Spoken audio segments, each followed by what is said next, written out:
Science subject class 10 के science subject का आज हम चैप्टर 6 लाइफ प्रोसेसेस के कुछ ऐसे 10 क्वेश्चन के बारे में डिस्कस करेंगे जो कि CBSE बोर्ड 2023 में आएंगे और या फिर उनकी संभावनाएं हैं आने की। तो आप उनकी अच्छे से प्रैक्टिस कर लें ताकि आप CBSE 2023 बोर्ड अच्छे से दें और उसमें अच्छा स्कोर करें। सो फॉर योर बेटरमेंट और for your better score do revise and practice these questions. So let's start. So हमारा फर्स्ट क्वेश्चन है, draw a neat labelled diagram of the structure of the chloroplast. So यहाँ पे क्या है कि हमें chloroplast का एक नीट यानी साफ सुथरा एक डायग्राम बनाना है। तो ठीक है, पहले आप क्लोरोप्लास्ट का रिवीजन कर ले, मतलब एक बार 3-4 बार उसे बना के देख लें डायग्राम को, ताकि आपको वो अच्छे से याद हो जाए। ठीक है, और आप उसे अच्छे से बना सकें। यहाँ पे इसके आप नेम भी याद कर लें कि ये सारे नेम हैं। ठीक है, उसके बाद अच्छे से 2-3 बार प्रैक्टिस करेंगे तो आपको क्लोरोप्लास्ट का जो डायग्राम है वो अच्छे से बनाना आ जाएगा। सेकंड क्वेश्चन है, list the 3 step in photosynthesis. First step होता है absorption of sun's energy by chlorophyll. जो क्लोरोफिल होता है वो सन की जो सनलाइट होती है उसको अब्जॉर्ब करता है। ठीक है, फिर conversion of light energy into chemical energy and splitting of water into hydrogen and oxygen using the light energy. यानी जो सौर ऊर्जा है उसका इस्तेमाल करके वो लाइट एनर्जी को केमिकल एनर्जी में कन्वर्ट करता है और हाइड्रोजन और ऑक्सीजन को अलग करता है। यानी H2O को वो अलग कर देता है और हाइड्रोजन अलग हो जाता है और ऑक्सीजन अलग हो जाता है। थर्ड स्टेप है reduction of carbon dioxide into carbohydrate like glucose using the chemical energy. यानी वो कार्बन डाइऑक्साइड को रिड्यूस करता है कार्बोहाइड्रेट में और इससे क्या बनाता है वो ग्लूकोज। ठीक है, जो कि हमारा उसका मतलब फूड होता है। ठीक है, और उससे वो एनर्जी लेता है। Explain the process of nutrition in amoeba. ये हमारा थर्ड क्वेश्चन है। ठीक है, इसका आंसर क्या है, amoeba ingest food particles with the help of its pseudopodia. Pseudopodia क्या होता है, उसके यहाँ पे आप देख सकते हैं कुछ ऐसा स्ट्रक्चर है, ये सूडोपोडिया होते हैं, जिससे वो जो अपना खाना होता है वो धीरे धीरे करके अंदर लेता है और अंदर लेने के बाद वो यहाँ पे फूड वैक्यूल बनाता है जिसमें हमारा फूड पार्टिकल्स होते हैं और उस फूड पार्टिकल्स को वो अब्जॉर्ब करता है, उसका न्यूट्रिशन लेता है और जब वो अच्छे से अब्जॉर्ब होकर उसका न्यूट्रिशन ले लेता है, जो उसका वेस्ट मटेरियल बचता है वो उसके सेल मेम्ब्रेन से बाहर आ जाता है। ठीक है, सो ये क्या होता है, उसका न्यूट्रिशन लेने का प्रोसेस होता है। फोर्थ है draw a diagram of human urinary system. So यहाँ पे हमारे क्या होता है, किडनी, यहाँ पे हमारा यूरेटर होता है, यहाँ पे हमारा यूरिनरी ब्लेडर, यहाँ पे हमारा यूरेथ्रा और यूरिनरी ओपनिंग। ठीक है, इस डायग्राम की भी आप अच्छे से प्रैक्टिस कर लें, ये कई बार बोर्ड एग्जाम में पूछा जा चुका है। फिफ्थ क्वेश्चन है हमारा, फिफ्थ का ए पार्ट है, the breathing cycle is rhythmic whereas exchange of gases is a continuous process, justify this statement. यानी जो ब्रीथिंग साइकिल है वो एक रिदमिक प्रोसेस है, वहीं जो एक्सचेंज ऑफ गैसेज है वो एक कॉन्टिन्यूस प्रोसेस है। ठीक है, इस स्टेटमेंट को हमें जस्टिफाई करना है।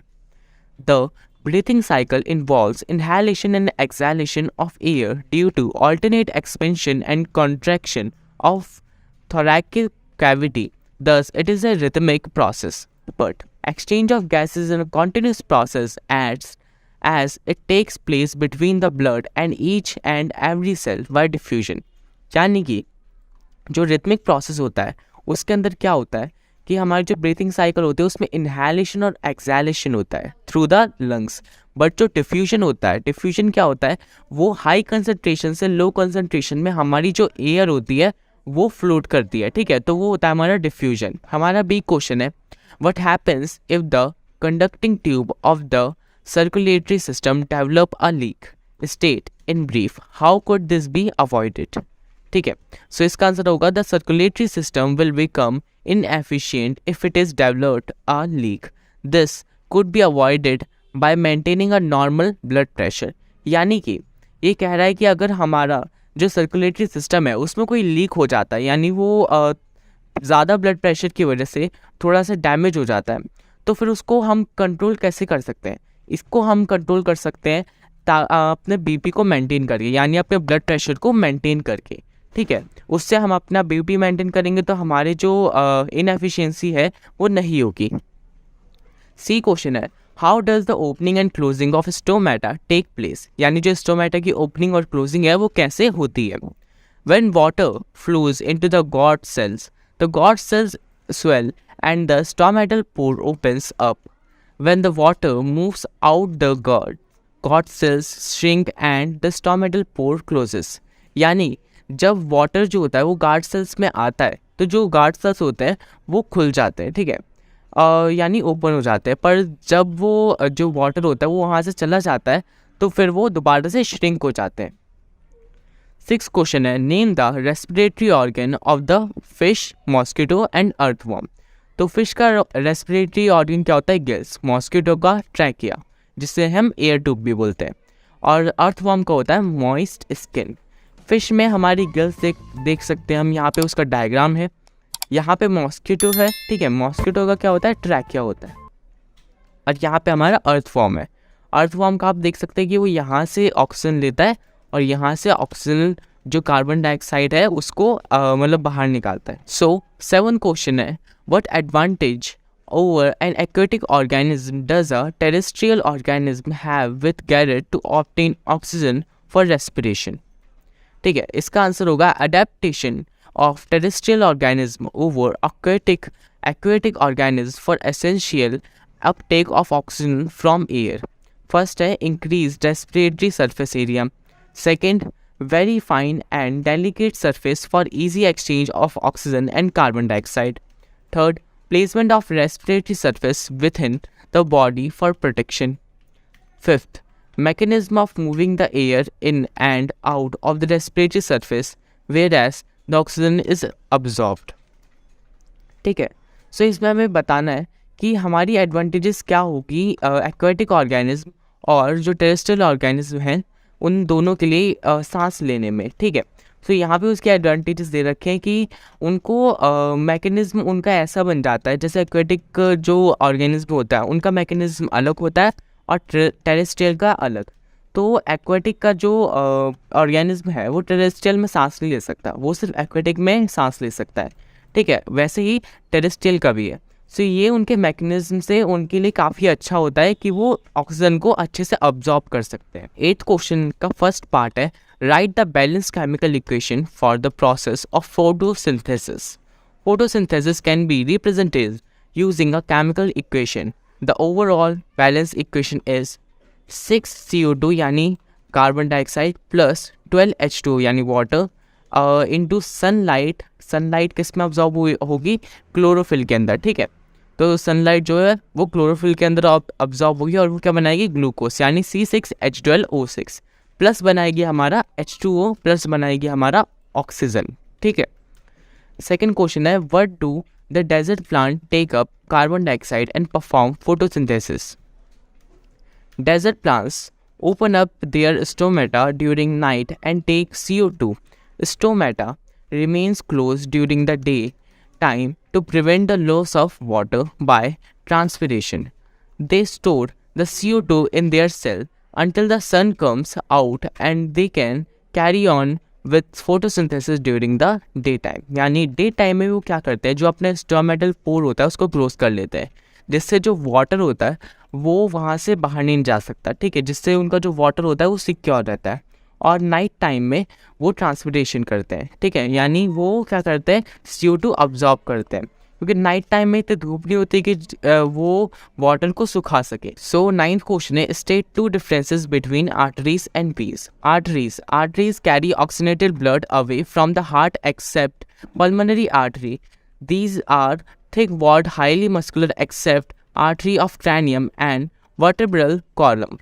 Veins are absent. Present blood in arteries moves with pressure. यानी ये कहना चाह रहा है कि जो आर्टरीज होती है उनमें क्या होता है, उनकी थिक उनका जो पाइप होता है वो काफ़ी ज़्यादा थिक होता है। थिक होता है मतलब मोटा होता है, जिससे क्या होता है उनमें जो ब्लड होता है वो हाई प्रेशर से बहता है। यानी ये कहना चाह रहा है कि जो पाइप होता है आर्टरीज का वो कनेक्ट होता है हार्ट से। अब हार्ट जो है वो काफ़ी तेज़ पंप करता है। ठीक है, तो तेज़ पंप करेगा तो उसकी जो पाइप जिससे वो ब्लड जा रहा है वो भी मजबूत होनी चाहिए। तो जो पाइप है वो कौन सी होती है, आर्टरी, जो कि थिक होती है, वो काफ़ी मजबूत होती है, जिससे जो वो हाई प्रेशर ब्लड है वो उसको आसानी से झेल सकती है, ठीक है। और वो उसके अंदर क्या होता है कि वो ऑक्सीजनेटेड ब्लड को कैरी करती है। उसके दूसरी तरफ होता है वीन्स कैरी डीऑक्सीजनेटेड ब्लड। ये क्या करते हैं, डीऑक्सीजनेटेड ब्लड कैरी करते हैं जिसमें ऑक्सीजन नहीं होता, towards the heart except pulmonary veins. These are thin walled valve are present which provide undirectional flow of blood in veins move under very low pressure.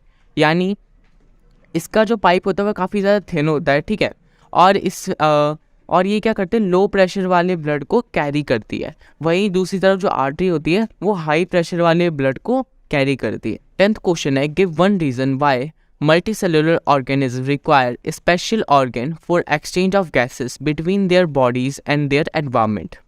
In unicellular organisms, the entire body of the organism is in contact with the environment, hence exchange of material can take place, but in multicellular organisms, the entire body of the organism is not in contact with the environment and hence simple diffusion is not helpful. ठीक है, तो ये कहना चाह रहा है कि give one reason why multicellular organisms require a special organ for exchange of gases. जो मल्टीसेलुलर ऑर्गेनिज्म है, जैसे कि जो एनिमल्स होते हैं, जो ह्यूमंस होते हैं, उनके पास स्पेशल ऑर्गन्स क्यों होते हैं, ठीक है। वहीं जो यूनिसेलुलर ऑर्गेनिज्म है उन्होंने हम उनको देखते हैं तो वो किस प्रोसेस से करते हैं, डिफ्यूजन की मदद से। डिफ्यूजन क्या होता है, डिफ्यूजन होता है हाई कंसनट्रेशन से लो कंसनट्रेशन में जाना। वहीं दूसरी तरफ जो मल्टीसेलुलर होता है वो इनहेलेशन और एक्सहेलेशन करते हैं। तो जो इनहेलेशन और एक्सहेलेशन होता है वो ज़्यादा बेनिफिशियल होता है कंपेरेटिवली टू डिफ्यूजन, क्योंकि जो डिफ्यूजन होता है उसमें काफ़ी ज़्यादा टाइम भी लगता है, और जो ऑर्गेनिज्म यानी जो यूनिसेलुलर ऑर्गेनिज्म है उनको उसके लिए काफ़ी ज़्यादा एनर्जी भी देनी पड़ती है, ठीक है। वहीं जो हमारा ब्रेन होता है वो हमारे इनहेलेशन और एक्सहेलेशन को कंट्रोल करता है। So thanks for watching guys. If you like this video so do comment कि हम आपके लिए और कौन कौन सी वीडियोस ला सकते हैं, और चैनल को सब्सक्राइब कीजिए और वीडियो को लाइक कीजिए ताकि हमें मोटिवेशन मिले आगे और भी वीडियोस बनाने का। और आप ये वीडियो अपने फ्रेंड के साथ भी शेयर कर सकते हैं जो आप ही क्लास में पढ़ते हैं, या फिर आप इनसे रिवीजन कर सकते हैं, स्क्रीनशॉट ले सकते हैं आंसर्स का, और अपनी तरफ से भी ट्राई करें कुछ आंसर्स ढूंढने के अपने बुक से, ताकि आप अपने बोर्ड के लिए प्रैक्टिस कर सकें।